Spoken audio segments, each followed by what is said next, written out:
Olá, curiosos e curiosas! Sejam bem-vindos ao nosso canal, onde exploramos os fatos mais surpreendentes e fascinantes da história. No vídeo de hoje, vamos viajar de volta no tempo e desvendar os mistérios da Revolução Francesa, mas não de uma forma convencional. Preparem-se para descobrir curiosidades e acontecimentos inusitados sobre a higiene durante esse período tumultuado. A guerra é confusa, não importa a época. Durante a Revolução Francesa, que durou uma década entre 1789 e 1799, a vida era caótica em geral, não apenas para os combatentes em batalhas. Quero dizer, a higiene era algo distante do que temos hoje em dia. A vida industrial estava se chocando com a vida agrária tradicional, e o resultado foi bastante nojento: perucas infestadas de piolhos e ruas cheias de fezes. É assim que era a higiene durante a Revolução Francesa. Acampamentos ruins. Durante a Revolução Francesa, a falta de água limpa e saneamento adequado nos acampamentos militares foi um grande problema que afetou a saúde e o bem-estar dos soldados. As condições caóticas da guerra e os desafios logísticos muitas vezes resultaram em doenças e sujeira. Fontes de água limpa eram escassas, e os soldados tinham que depender de água contaminada de rios ou lagoas próximas. A falta de água limpa aumentou o risco de doenças transmitidas pela água, como disenteria e cólera, que podiam se espalhar rapidamente em lugares lotados e campos insalubres. Os campos militares também não tinham banheiros adequados, obrigando os soldados a fazerem suas necessidades em áreas abertas. O acúmulo de dejetos humanos nos acampamentos atraía insetos que carregavam parasitas e vírus desagradáveis. Nessa confusão, em 1º de março, um general francês foi particularmente afetado pela falta de higiene durante a guerra. Charles François du Maurier era um decorado general que desempenhou um papel importante no conflito militar francês com a Áustria. Ele queria libertar a Bélgica para que ela pudesse agir como uma barreira entre a França e os austríacos. Em 1793, du Maurier comandou o exército francês na Holanda austríaca, dois pequenos territórios modernos na Bélgica que estavam sob o controle austríaco, perto da fronteira norte da França. Ele teve algumas vitórias militares no norte, mas seu exército enfrentou sérios desafios com higiene e surtos de doenças. As condições no exército de Maurier levaram a muitos soldados adoecendo e o número de mortes aumentou rapidamente. O próprio du Maurier contraiu disenteria, o que agravou sua situação. Combinado com uma série de contratempos militares, ele começou a questionar sua lealdade à causa revolucionária. Além disso, ele foi acusado de tentar se tornar um ditador da Bélgica e conspirar para derrubar o governo francês, o que resultou em uma recompensa pela sua captura na França. Du Maurier acabou desertando do exército francês e fez um acordo com os austríacos, encontrando-se com os comandantes austríacos e negociando sua deserção, alinhando-se com os inimigos da Revolução Francesa. Ele fugiu do país e, eventualmente, se estabeleceu na Inglaterra, onde passou o resto de seus anos como um conselheiro influente para os britânicos em sua luta contra Napoleão, quando ele chegou ao poder. O fabricante de sabão, um homem que inventou uma maneira de produzir sabão em massa em uma cidade que poderia ter sido a menos higiênica do mundo. Nicolas Leblanc foi abençoado pelo governo revolucionário francês. Leblanc é creditado com a invenção de um método para a produção em massa de carbonato de sódio, um ingrediente-chave na fabricação de sabão. Sua descoberta teve um enorme impacto no processo de fabricação de sabão, tornando-o mais acessível e eficiente em termos de custo do que nunca. O carbonato de sódio, também conhecido como soda cáustica, era um dos principais ingredientes do sabão. Antes disso, era obtido principalmente a partir de fontes como cinzas de plantas ou minerais, o que tornava a disponibilidade limitada e o custo elevado. O processo Leblanc envolvia tratar sal comum com ácido sulfúrico para produzir sulfato de sódio. O sulfato de sódio era, então, aquecido com calcário e carvão, resultando na formação de carbonato de sódio. Agora, o sal podia ser produzido e vendido em massa para qualquer um que pudesse pagar. Leblanc recebeu sua recompensa e se aposentou em um chalé elegante nos Alpes franceses, onde viveu feliz para sempre. Brincadeira.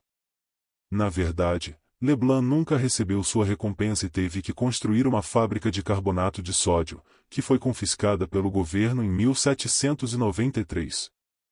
Alguns anos depois, Napoleão chegou ao poder e ofereceu a Leblanc a fábrica de volta, mas ele não podia mais administrá-la. Em 1806, o químico tirou a própria vida, um final triste para a vida de um homem que fez uma grande contribuição para a higiene pessoal. Péssimas perucas Bougie, e muitos de nós podemos nos lembrar de fazer exames anuais para piolhos na escola, certo? Se você tivesse piolhos, ganharia uma garrafa de shampoo para piolhos e poderia perder alguns dias de aula. Nada tão ruim, certo? Mas e se, quando você tinha 7 anos, tivesse que raspar a cabeça e usar uma peruca em poadas em vez disso? Muitos de seus colegas podem zombar de você e você pareceria um pouco snob. Bem, é basicamente isso que aconteceu durante a Revolução Francesa. Nos séculos 17 e 18, era comum para os nobres e pessoas de classe alta na França usarem perucas. Essas perucas serviam a diversos propósitos, incluindo esconder a calvície e evitar a propagação de piolhos e doenças. As práticas de higiene pessoal antes da Revolução não era tão avançada como a de hoje. As condições higiênicas e de saneamento muitas vezes eram precárias. As perucas eram consideradas mais higiênicas, pois podiam ser limpas e tratadas separadamente, o que geralmente envolvia fervê-las para matar os piolhos e parasitas. O uso de perucas tornou-se uma moda entre as classes altas e nobreza, e elas frequentemente eram extravagantes, feitas de materiais caros, como cabelo humano, crina de cavalo e materiais sintéticos. Durante a Revolução Francesa, os revolucionários tentaram atacar os privilégios e símbolos da nobreza. As perucas exuberantes e opulentas usadas pelos aristocratas se tornaram um símbolo poderoso de sua riqueza e distanciamento das lutas do povo comum. Eram vistas como representações do antigo regime, associadas à desigualdade e à extravagância. Conforme a Revolução avançava, houve uma tendência em direção à simplicidade e igualdade. As pessoas toleram a rejeitar as perucas e quem as usava. Os ideais revolucionários promoviam uma aparência mais natural e, como parte desse movimento para rejeitar os símbolos aristocráticos, os revolucionários frequentemente cortavam ou queimavam perucas em atos de desafio ao antigo regime. Paris, a capital imunda, e hoje, Paris é uma cidade maravilhosa, com suas turísticas famosas e charme único. Mas durante a Revolução Francesa, as coisas eram bem diferentes. A rápida industrialização nos séculos 17 e 18 levou a um grande número de pessoas a mudar do campo para a cidade em busca de trabalho nas novas fábricas. O resultado foi uma mistura de lama, sangue e fezes nas ruas das cidades, incluindo Paris. As ruas não eram pavimentadas e se transformavam em uma lama suja e mal cheirosa, tornando a cidade insalubre e ineficaz. Além disso, o sistema de esgoto não foi atualizado até que Napoleão chegou ao poder, tornando a situação ainda pior. As pessoas jogavam seus potinhos pela janela, misturando-se à sujeira dos açougueiros e às fezes dos cavalos que circulavam pelas ruas. Era um verdadeiro caos e uma mistura de odores vividos. O viajante britânico que visitou a cidade descreveu o odor como uma sujeira untuosa e negra, tão densa que nenhum arco-íris poderia lavá-la. Além disso, o mau cheiro podia ser sentido a muitas milhas de distância. A falta de acesso à água limpa também era um grande problema. Paris dependia do rio Sena como principal fonte de água, mas esse rio era frequentemente contaminado devido ao desperdício de esgoto e resíduos industriais diretamente nele. Isso aumentava o risco de doenças transmitidas pela água e contribuía para a falta de higiene geral na cidade. Os banheiros públicos, como os usamos hoje, ainda não existiam.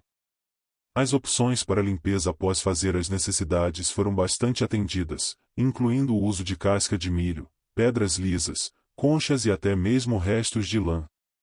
Nada parecia estar fora dos limites. A popularidade dos bidês, os bidês, como os banheiros usam hoje, são comuns em muitos europeus. Durante a Revolução Francesa, os bidês também se tornaram populares entre a aristocracia francesa. O termo bidet em francês significa pônei, provavelmente porque alguns dos primeiros bidets exigiam que quem os usasse montasse neles como um cavalo.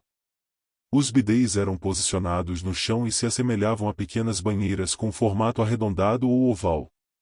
Eles tinham bordas curvas ou inclinadas para proporcionar um assento confortável. Os bidets eram frequentemente associados ao luxo e à colonização, o que ajudou a estabelecer sua popularidade na sociedade francesa. Uma das razões para a popularidade dos bidets durante esse período foi o fato de que o papel higiênico ainda não havia sido inventado até meados de 1800. As opções para limpeza após fazer as necessidades eram bastante desconfortáveis, e os bidets ofereciam uma alternativa mais higiênica. Durante a Revolução Francesa, alguns oficiais franceses, especialmente os de escalões mais altos, que podiam desfrutar de acomodações mais confortáveis, possivelmente tinham acesso a bidets. Mas, na maioria dos casos, as condições de vida para a maioria das pessoas eram precárias, e os bidets ainda não eram uma comodidade comum. Os bidets, assim como outras práticas de higiene em diferentes momentos da história, nos mostram como os conceitos de higiene e limpeza evoluíram ao longo do tempo. Hoje em dia, temos o luxo de banheiros modernos com todas as comodidades, água limpa e papel higiênico, tornando a higiene pessoal muito mais fácil e agradável. Esses são alguns exemplos de como a higiene durante a Revolução Francesa e em outras épocas históricas era bem diferente do que temos hoje em dia. As condições de saneamento, acesso à água limpa e práticas de higiene pessoal evoluíram significativamente ao longo dos séculos, e nossa compreensão da importância da higiene na prevenção de doenças também melhorou. Ainda assim, é fascinante aprender sobre como as pessoas lidam com essas questões no passado e como nossa sociedade continua a evoluir para garantir um ambiente mais saudável e limpo para todos. E aí, o que acharam essas curiosidades assustadoras sobre a higiene durante a Revolução Francesa? Incrível, não é mesmo? Se vocês se surpreenderam com esses fatos, não deixem de compartilhar o vídeo com seus amigos e familiares para eles também podem conhecer um pouco mais sobre esse período histórico tão caótico e, ao mesmo tempo, fascinante. Fazendo a história com a gente.